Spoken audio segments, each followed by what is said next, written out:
Este será um trabalho no qual nós abordaremos um artigo científico que tem o seguinte título: Reprodução assistida pós-mortem, uma análise sobre os aspectos éticos e jurídicos.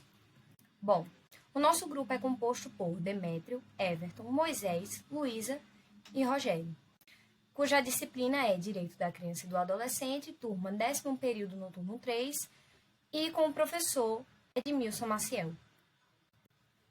Bom, adentrando um pouco acerca de alguns dos principais tópicos que vão versar dentro desse artigo, nós podemos partir acerca da origem e desenvolvimento das técnicas de reprodução assistida, reprodução humana assistida.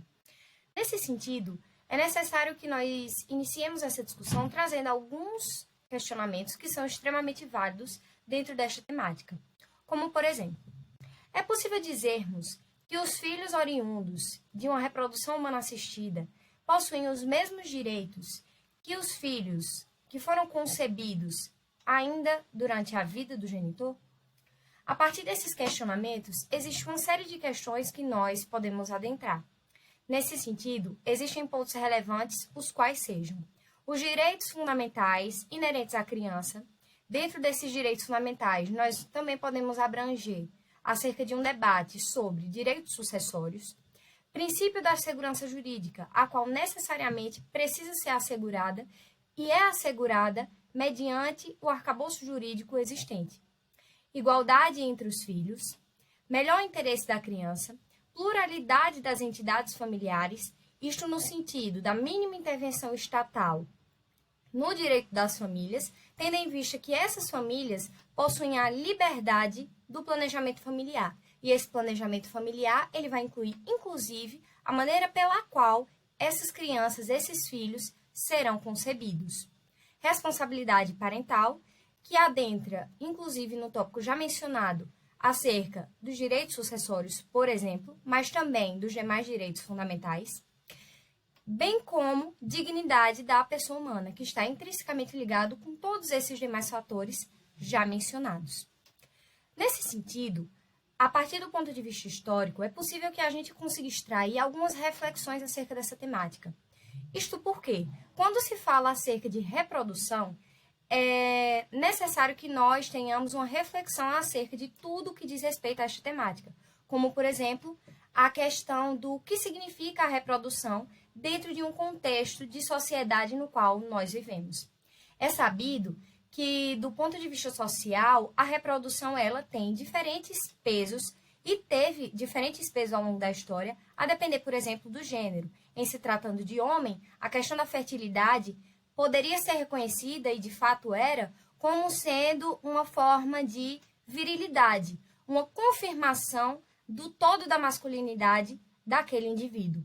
Enquanto para a mulher, a reprodução era tida como sendo a finalidade principal da sua existência, a razão de ser da mulher. Nesse sentido, a esterilidade e fertilidade conjugal era entendida como verdadeira maldição, no sentido mais negativo da palavra. Nesse contexto, a biologia e a ciência vêm como ferramentas de trazer uma alternativa para aquelas famílias que desejam adquirir filhos, que desejam possuir filhos e que não têm a possibilidade através do meio tradicional de reprodução. Nesse sentido, surge a fertilização artificial a partir da década de 70. Só que é possível nós reconhecermos que a questão do desenvolvimento do arcabouço jurídico não conseguiu andar em conformidade com todos esses avanços sociais.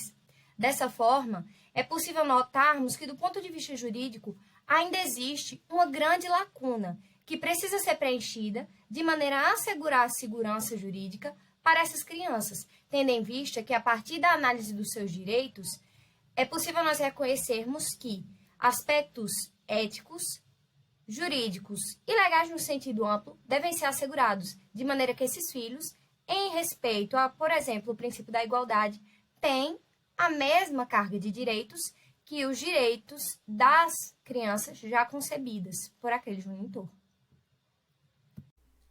Saudações, professor. Meu nome é Moisés. Eu vou falar um pouquinho a respeito da reprodução assistida e o seu impacto nos direitos fundamentais.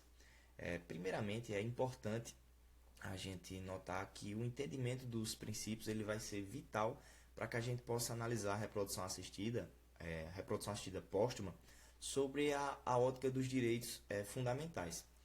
Porque a Constituição de 88 ela vai reconhecer a pluralidade das entidades familiares, que dessa forma ela vai, como se pode dizer, refletir a evolução social, bem como o princípio da mínima intervenção estatal, que vai buscar uma família mais democrática, por assim dizer, sem que o Estado intervenha, mas apenas ele auxilie na decisão do casal quanto ao seu planejamento familiar. Também é importante a gente notar que o reconhecimento dos direitos reprodutivos como uma parte da realização pessoal, ele destaca o livre planejamento familiar e a responsabilidade parental, que vai visar garantir o melhor interesse da criança, o bem-estar da criança. E assim, a gente vai notar que no que diz respeito aos direitos fundamentais, à dignidade da pessoa humana, direito fundamental desde a concepção até a morte, ele vai limitar a atuação estatal na sua interferência às relações particulares.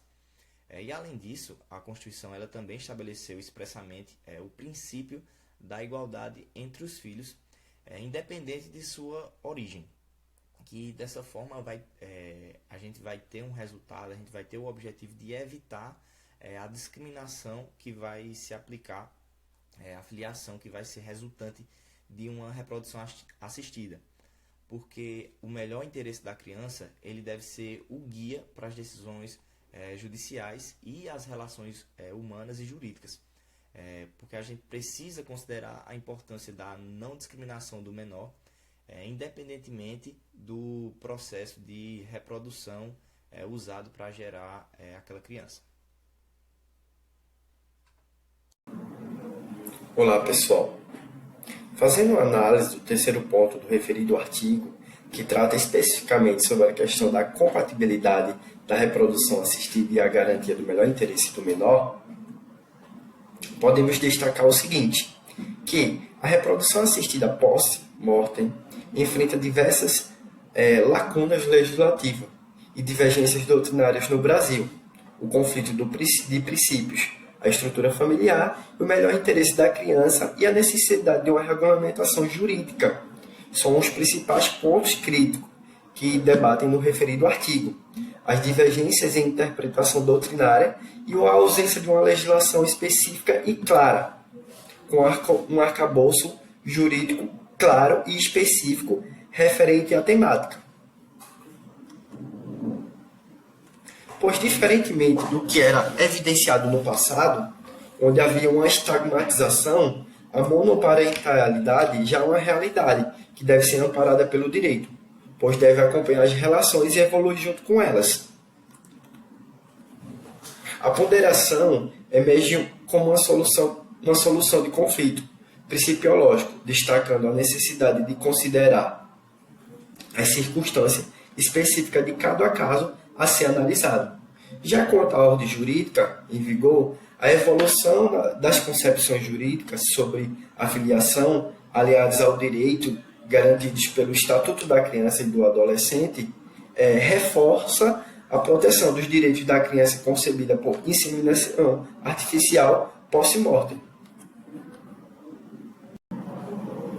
Diante de uma análise, algumas conclusões essenciais surgem, ou seja, a reprodução assistida póstuma não é proibida no Brasil, desde que haja autorização expressa do genitor falecido, destacando a importância do consentimento prévio. Além disso, o respeito ao princípio do melhor interesse da criança é fundamental, garantindo que as técnicas não prejudiquem seus direitos. Quanto ao que está estabelecido na Constituição, é que deve irradiar como interpretação compatível para diversos sistemas jurídicos a igualdade entre os filhos, incluindo os concebidos post-mortem. É essencial reforçando seus direitos sucessórios e demais decorrentes. Em síntese, o presente tema revela uma complexidade da reprodução assistida póstuma, exigindo um equilíbrio delicado entre os avanços científicos e o princípio ético e legais, para assegurar o respeito aos direitos fundamentais da criança concebido por meio dessas técnicas inovadoras, devendo ter como primeiro passo para o avançar de tal técnica a regulamentação jurídica, considerando todos os princípios que norteiam o presente sistema familiar. Foi um prazer estar apresentando esse breve resumo do que foi analisado no supracitado artigo. Obrigado.